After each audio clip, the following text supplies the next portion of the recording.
Welcome to Filipina Judith Vlog. Good morning guys. For today's video kay maadto mi sa school among ihatod ni among kinder nga estudyante. Kay maotod kay ang tempo guys, among nagbaw-baw lang mi kay mahadlo ko mag-drive guys kay sobra ka danlog ang kalsada. As you can see na di ang mga salawayan duha. Marag mga amo ang tanawa.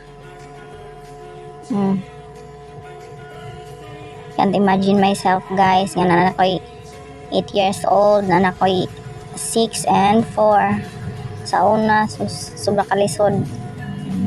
Grabe na ang kalisod nga akong nagiansaw na guys, pero go lang yapon ta ni. Try lang nato ni mag-vlog basin day na diretong swerte yun pa sila pilar daw kapalaran sa unggoy.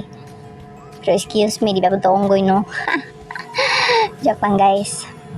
Nadiha o sige pa nagyama-yama ng isa diha guys sige pa yama. Sige pa na sa glalis do ha. Hindi na sila magkasinabot guys. Amot na lang.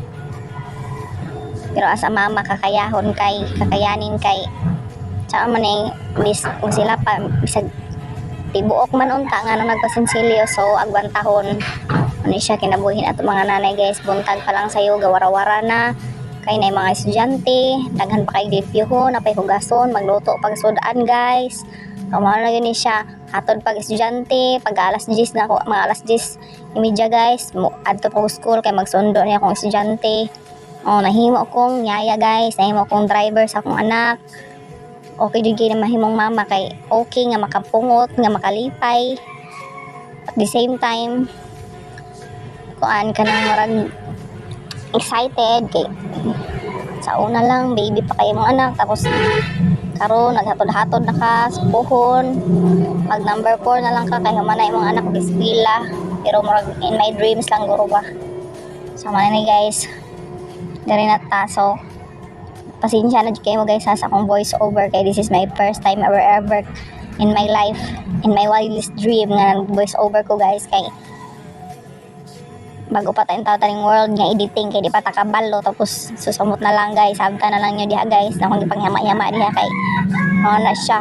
So hapit namin ni mabot sa eskwelahan guys, gamayng kembot na lang abot namin sa eskwelahan. Iniguli ani guys, magkarate pa ta dito sa itong mga halayon, sa itong mga labhonon and anything kay naman ni siya inighuman, maligo pa tapos magkuha na po sa anak.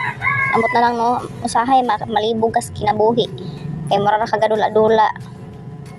Sige ra kag balik-balik, imagine magsikag laba, ilis pog ka, sikag hugas plato tapos gamito na pud di ba? Amot lang naasa na ko paingon ani bisag asa man akong yama-yama basta mao na siya guys.